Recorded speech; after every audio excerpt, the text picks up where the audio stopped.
आचरण न्यूज के बुलेटिन में मैं शिवम सिंह सिसोदिया आपका स्वागत करता हूं। ये रही देश की कुछ बड़ी खबरें। 49 सीटों पर मतदान जारी। पश्चिम बंगाल में भाजपा और टीएमसी के नेताओं के बीच झड़पें। देश के 8 राज्यों और केंद्र शासित प्रदेशों की 49 लोकसभा सीटों पर मतदान शुरू हो गया है।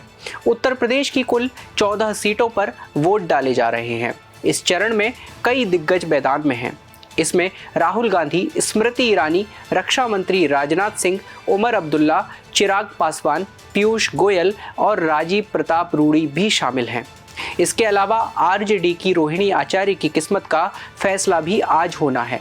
रायबरेली सीट पर भी आज वोटिंग कराई जा रही है। यहां से इस बार राहुल गांधी बीजेपी के दिनेश प्रताप सिंह को चुनौती दे रहे हैं।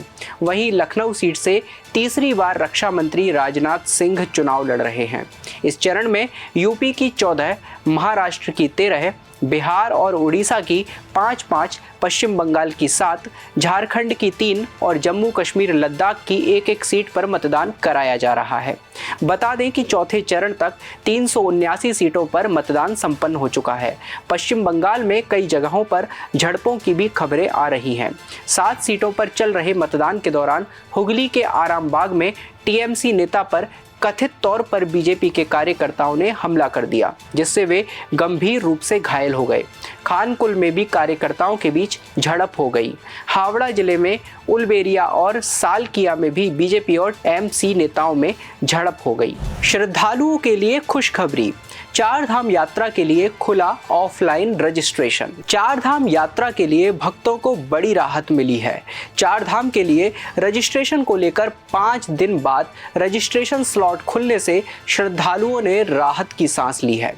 ऐसे में एमपी, गुजरात, राजस्थान, महाराष्ट्र आदि राज्यों से आए तीर्थयात्री अब ऑफलाइन रजिस्ट्रेशन करवाकर 4 धाम दर्शन के लिए जा सकते हैं। नियमों के मुताबिक यमुनोत्री, गंगोत्री, केदारनाथ समेत 4 धाम दर्शन के लिए ऑफलाइन या फिर ऑनलाइन रजिस्ट्रेशन कराना अनिवार्य है। श्रद्धालुओं की भारी भीड़ को देखते हुए रजिस्ट्रेशन पर रोक लगा दी गई थी। इस बीच रजिस्ट्रेशन के लिए आज सुबह से ही यात्रियों की भीड़ जुटी हुई है। दरअसल जिस हिसाब से श्रद्धालुओं की भीड़ पहुंच रही है, उसे देखते हुए प्रशासन को व्यवस्थाएं बनाने में दिक्कतें आ रही हैं। 4 धाम यात्रा के दौरान फर्जीवाड़ा भी सामने आया है। ठग 4 धाम रजिस्ट्रेशन की तारीख बदलकर तीर्थयात्रियों को 4 धाम की यात्रा पर भेज रहे हैं। जगह जगह की जा रही नाकेबंदी और पुलिस चेकिंग के दौरान यह फर्जीवाड़ा सामने आ रहा है। एमपी के पूर्व पीसीसी चीफ अरुण यादव का दावा, 12 से 15 सीटें जीत रही है कांग्रेस। लोकसभा चुनाव के बीच मध्य प्रदेश कांग्रेस के पूर्व पीसीसी चीफ अरुण यादव ने एमपी में इंडी गठबंधन की 12 से 15 सीट आने का दावा किया है। इसके साथ ही उन्होंने नरेंद्र मोदी पर तंज कसते हुए कहा है कि उनके भाषण से अब की बार 400 पार का नारा गायब हो गया है। इस बार बदलाव की बयार है।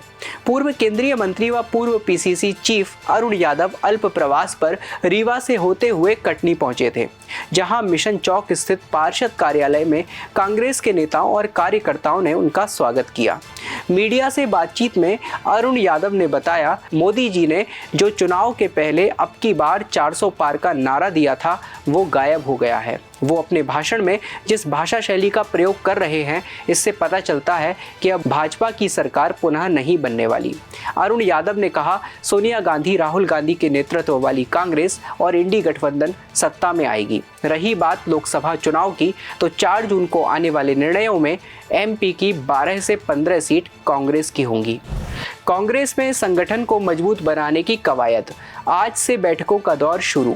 लोकसभा चुनाव से पहले और चुनाव के बीच कांग्रेस को लगातार एक के बाद एक झटके लगे। इस दौरान बड़ी संख्या में कांग्रेस नेताओं ने पाला बदलकर भाजपा का दामन थाम लिया। बहरहाल अब कांग्रेस को संगठन की मजबूती की सुध आई है। इसे देखते हुए आज से मध्य प्रदेश कांग्रेस में बैठकों का दौर शुरू कर दिया है। जानकारी के लिए बता दें कि सबसे पहले 27 लोकसभा प्रत्याशियों को भोपाल बुलाया गया। लोकसभा चुनावों के दौरान आई परेशानियों, चुनौतियों और शिकवे शिकायतों पर चर्चा की जाएगी और मतगणना की रणनीति तैयार की जाएगी। खास बात यह है कि कांग्रेस कमेटी ने आज प्रदेश के सभी बड़े नेताओं को भोपाल बुलाया है। इसमें पूर्व मुख्यमंत्री कमलनाथ भी शामिल होंगे। कांग्रेस के राष्ट्रीय महासचिव और मध्य प्रदेश प्रभारी भंवर जितेंद्र सिंह भी भोपाल पहुंच गए हैं।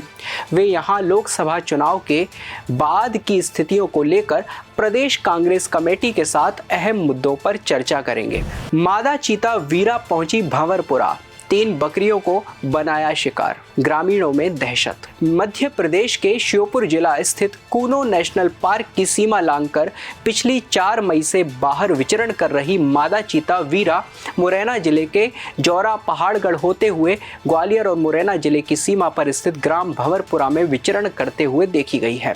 वन विभाग के सूत्रों के अनुसार मादा चीता वीरा ने कल बागबाला गांव में बकरियों के झुंड पर चरवाहे के सामने ही झपट्टा मारा और 3 बकरियों को दबोच कर साथ ले गई, जिसमें से एक बकरी को अपना आहार बना डाला, जबकि 2 बकरियां जख्मी हालत में पड़ी मिली हैं।